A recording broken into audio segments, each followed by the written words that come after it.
عشية لقائه المصيري بأخيه عيساو يلتقي سيدنا يعقوب بشخص مجهول ويصارعه، فهذا الشخص يغير اسم سيدنا يعقوب من يعقوب الذي يعني باللغة العبرية يتبع إلى إسرائيل.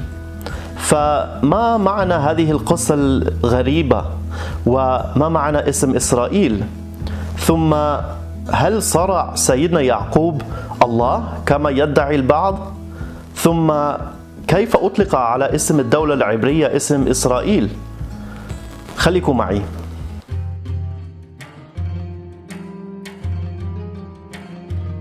حتى نفهم موقف اليهودية من هذه القصة الغامضة، خلينا نبدأ بالترجمة المسيحية للتوراة. فصارعه رجل إلى طلوع الفجر ورأى أنه لا يقدر عليه، وقال: اصرفني لأنه قد طلع الفجر. فقال يعقوب: لأصرفك أو تباركني. فقال له: ما اسمك؟ قال: يعقوب.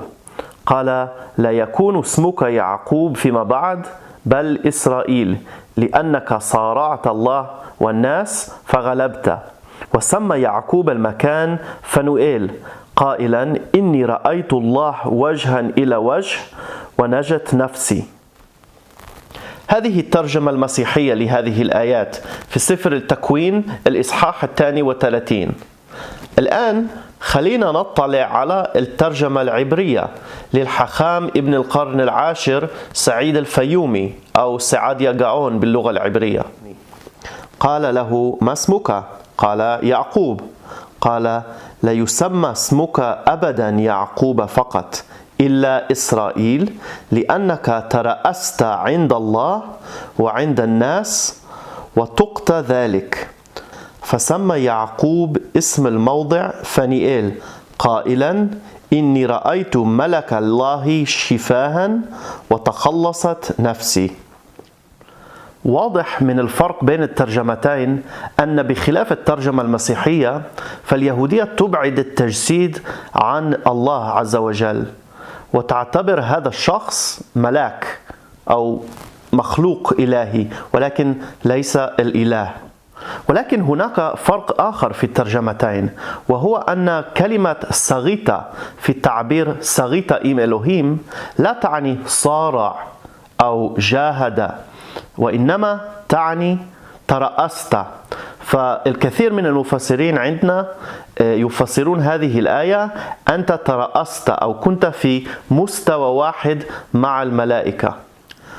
بعد مرور الوقت كانت هناك مملكة يهودية موحدة التي انقسمت إلى مملكتين. المملكة الجنوبية كان اسمها يهودا على اسم السبط، سبط يهودا، والمملكة الشمالية التي شملت 10 أسباط كان اسمها إسرائيل على اسم سيدنا يعقوب أي إسرائيل.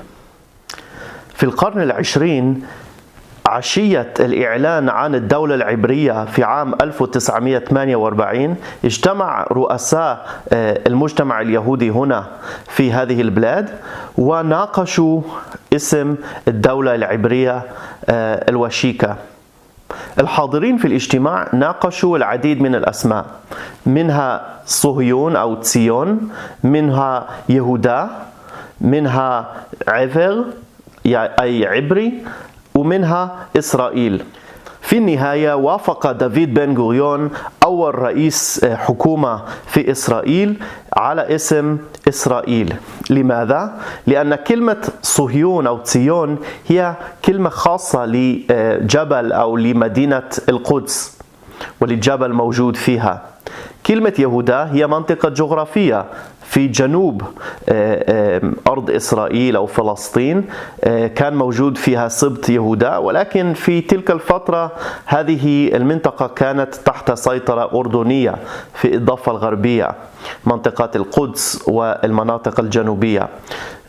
ثم يهودي، اسم يهودي يرمز إلى الدين أو ديانة أو شعب معين أو عرق، ولا يرمز إلى سكان دولة بأكملها. السكان من اليهود ومن غير اليهود، فلا يمكن تسمية الدولة العلمانية على اسم شعب معين. ففي النهاية وافقوا على اسم إسرائيل ككلمة عامة لا علاقة لها بالشعب أو بحركة فكرية أو بمكان معين في القدس. أتمنى أنكم استفدتم من هذا الفيديو. لا تنسوا الإعجاب والمشاركة في شبكات التواصل الاجتماعي. شكرا جزيلا لحسن متابعتكم، ودمتم في أمان الله.